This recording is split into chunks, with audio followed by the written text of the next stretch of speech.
Bien, estamos esperando la llegada del presidente Donald Trump. Aquí está la prensa, esperando la llegada del presidente Donald Trump luego de la intervención de los Estados Unidos en Venezuela y la captura, según Estados Unidos, o secuestro, según Rusia, del presidente Nicolás Maduro. Es lo que está pasando en este momento en, en la Casa Blanca. Estamos una batería de periodistas, fotógrafos, comunicadores, esperando la entrada en escena del presidente de los Estados Unidos, Donald Trump. Esa, la presencia de Trump ocurrirá en cualquier minuto. Recuerden que se trata de una persona con dificultades mentales, una persona no solo por su edad, una edad extremadamente avanzada, sino por todo el estrés que ha significado este proceso. Mientras esperamos la llegada del presidente de Estados Unidos, Donald Trump, podríamos hablar de otros temas, como por ejemplo hablar del tema de, de lo que significa lo que ocurrió en Venezuela para unos y para otros. Muchos ciudadanos están de luto. Los ciudadanos realmente que comprenden lo que esto significa están de luto. En cambio, hay ciudadanos que pudieran estar celebrando, están felices e inclusive tienen el descaro de hablar de, de, de- de que Venezuela ahora será libre. Mm, Eso, eh, eso significa que la libertad de Venezuela como una promesa es una aspiración noble, es una aspiración noble y que eh, la gente que estaría celebrando no lo hace eh, por los daños ocasionados en Venezuela. Ahí llega el presidente Trump, acompañado de una sola Okay, persona. thank you ¿Quién very es? much. This Bueno, de is varias big personas que stuff. se van a sentar a su lado. And we appreciate you being here. Late last night, Do you understand my English, but cannot speak like me? You know the words. You understand movies, YouTube, podcasts. But when it's time to talk, you freeze. It's not your fault. You just never use the right method.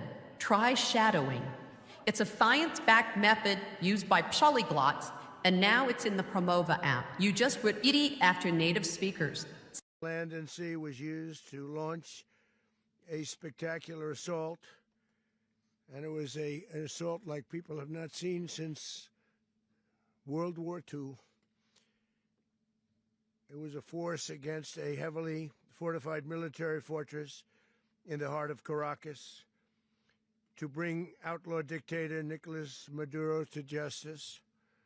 This was one of the most stunning, effective, El and presidente powerful está hablando en displays of inglés. American Vamos a buscar la traducción. military might and competence in American history. And if you think about it, we've done some other good ones like the attack on Soleimani, the attack on al-Baghdadi, and the obliteration and decimation of the Iran nuclear sites just recently in an operation known as Midnight Hammer, all perfectly executed and done. No nation in the world could achieve what America achieved yesterday, or frankly, in just a short period of time. All Venezuelan Donald Trump está military leyendo una nota, capacities una were nota. rendered powerless as the men and women of our military working with U.S. law enforcement successfully captured Maduro in the dead of night. It was dark. The lights of Caracas were largely turned off due to a certain expertise that we have. It was dark and it was deadly. But captured along with his wife,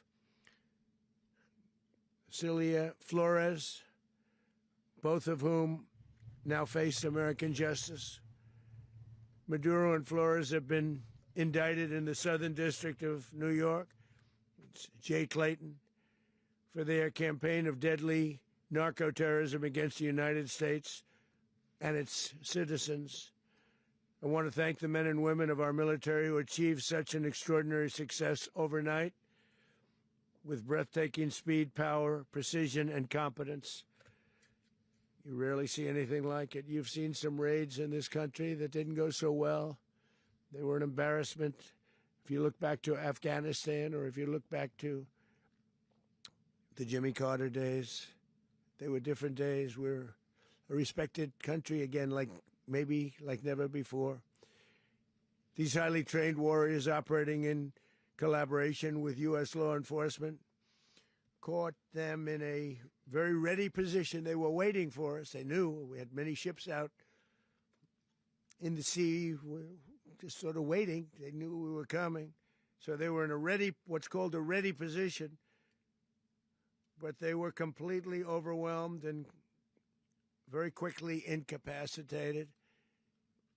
If you would have seen what I saw last night, you would have been very impressed. I'm not sure that you'll ever get to see it, but it was an incredible thing to see.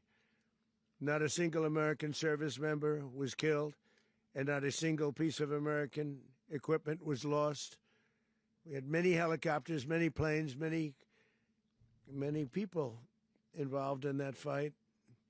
But think of that, not one piece of military equipment was lost, not one service member was, more importantly, killed. The United States military is the strongest and most fearsome military on the planet by far. With capabilities and skills our enemies can scarcely begin to imagine. We have the best equipment anywhere in the world. There's no equipment like what we have. And you see that even if you just look at the boats. We've knocked out 97% of the drugs coming in by sea. 90%. Each boat kills on average, 25,000 people. We knocked out 97%. And those drugs mostly come from a place called Venezuela. We're going to run the country until such time as we can do a safe, proper, and judicious transition. So we don't want to be involved with having somebody else get in, and we have the same situation that we had for the last long period of years. So we are going to run the country until such time as we can do a safe, proper, and judicious transition. And it has to be judicious because that's what we're all about. We want peace, liberty, and justice for the great people of Venezuela, and that includes many from Venezuela that are now living in the United States and want to go back to their country. It's their home.